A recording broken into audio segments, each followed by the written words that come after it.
Praise the Lord. खुदावंद यीशु के अज़ीम जलाली और बाबरकत नाम में आप सबको एवेंजलिस्ट और रूस सुदागर का सलाम। और आज मैं आपके साथ इस टॉपिक पे बात करना चाहूँगी कि क्या हम एक दूसरे को माफ़ करते हैं? क्या हमने किसी को अपनी ज़िंदगी में माफ़ करना है और नहीं किया?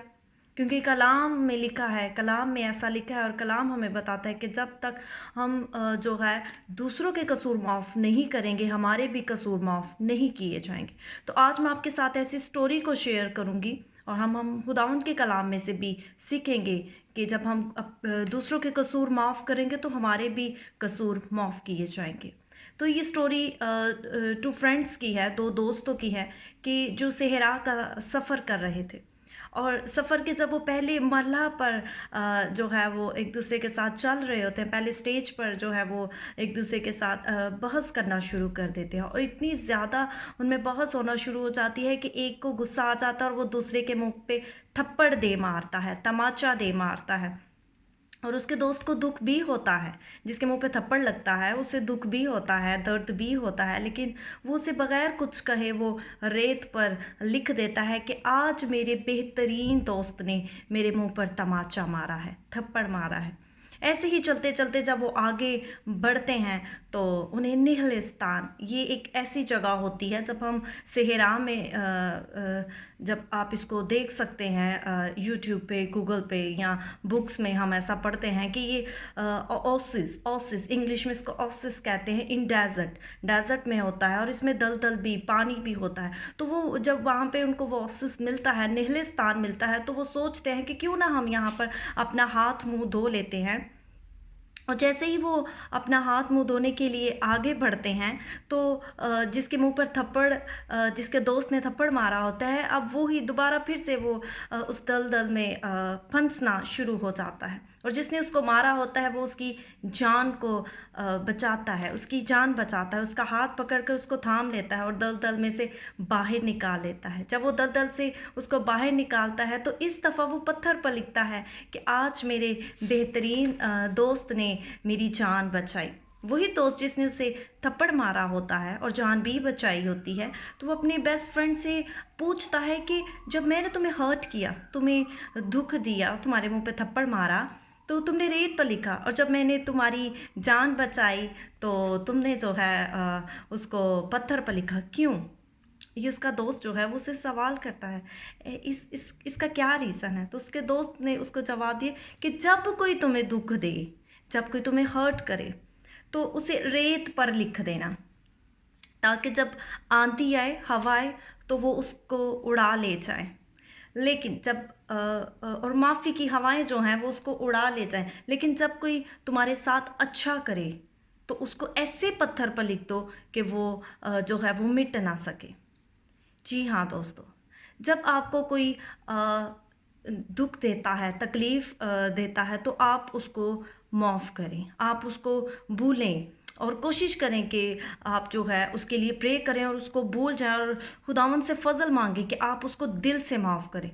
जब भी आपके साथ ऐसा हो तो आप खुद प्रे करें और फ़ज़ल मांगें, खुदावंद से फ़ज़ल मांगें कि खुदावंद मैं इसको माफ़ कर सकूं, तो मुझे फ़ज़ल बख्श। क्योंकि यीशु ने सलीब पर चढ़कर जो है वो हमें माफ़ करना सिखा दिया है। अब हम बार बार उसको ये नहीं कहते कि तू हमें माफ़ करना सिखा, हमें माफ़ करने का जो है फ़ज़ल मांगना चाहिए, क्योंकि हम फ़ज़ल ही की वजह से बचते हैं। हालेलुया। जब जब इसी तरह आप उन लोगों की, हमें उन लोगों की कदर करनी चाहिए जो हमारी ज़िंदगी में हमारे लिए बहुत ज़्यादा जो है वो हमारे लिए कीमती हैं।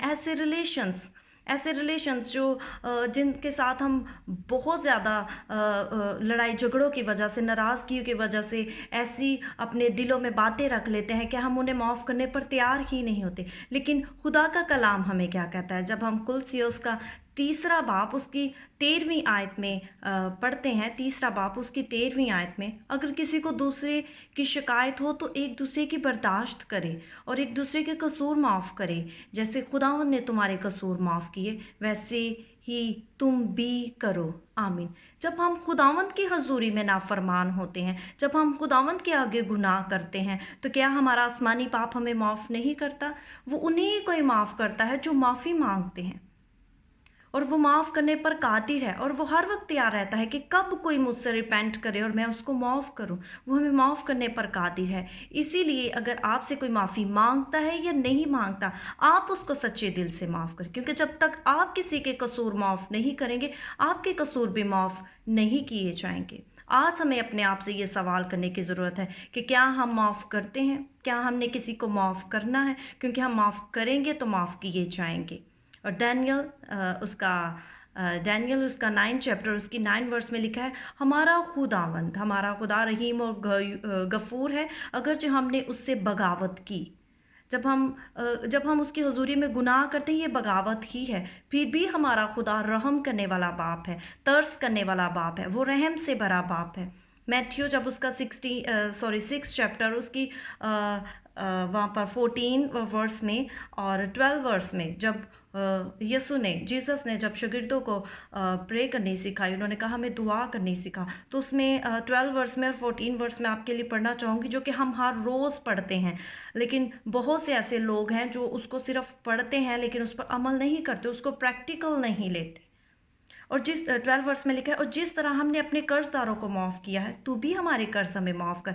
तब ही तो हम ये लफ्ज़ कहने के हकदार होते हैं कि अब हमने माफ़ कर दिया, अब तू भी हमें माफ़ कर। और 14 वर्स में लिखा है, इसलिए कि अगर तुम आदमियों के कसूर माफ़ करोगे तो तुम्हारा आसमानी बाप भी तुमको माफ़ करेगा, और अगर तुम आदमियों के कसूर माफ़ ना करोगे तो तुम्हारा बाप भी तुम्हारी कसूर माफ़ ना करेगा।